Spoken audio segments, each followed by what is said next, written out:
கடத்தி வரப்பட்ட 2 லட்சம் மதிப்பிலான 40 கிலோ கடல் அட்டையை பறிமுதல் செய்த போலீஸ் மற்றும் வனத்துறையினர் கடத்தலில் ஈடுபட்டவரை கைது செய்துள்ளனர். மயிலாடுதுறை மாவட்டம் தரங்கம்பாடி தாலுகா நண்டலார் சோதனை சாவடியில் போலீசார் சோதனையில் ஈடுபட்டனர்.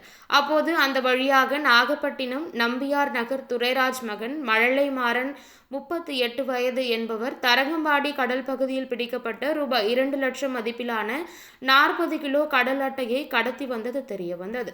இதனைத் தொடர்ந்து போலீசார் மழலைமாறனை கைது செய்து அவரிடம் இருந்த கடல் அட்டையை பறிமுதல் செய்து சீர்காழி வனச்சரக அலுவலகத்தில் ஒப்படைத்தார்.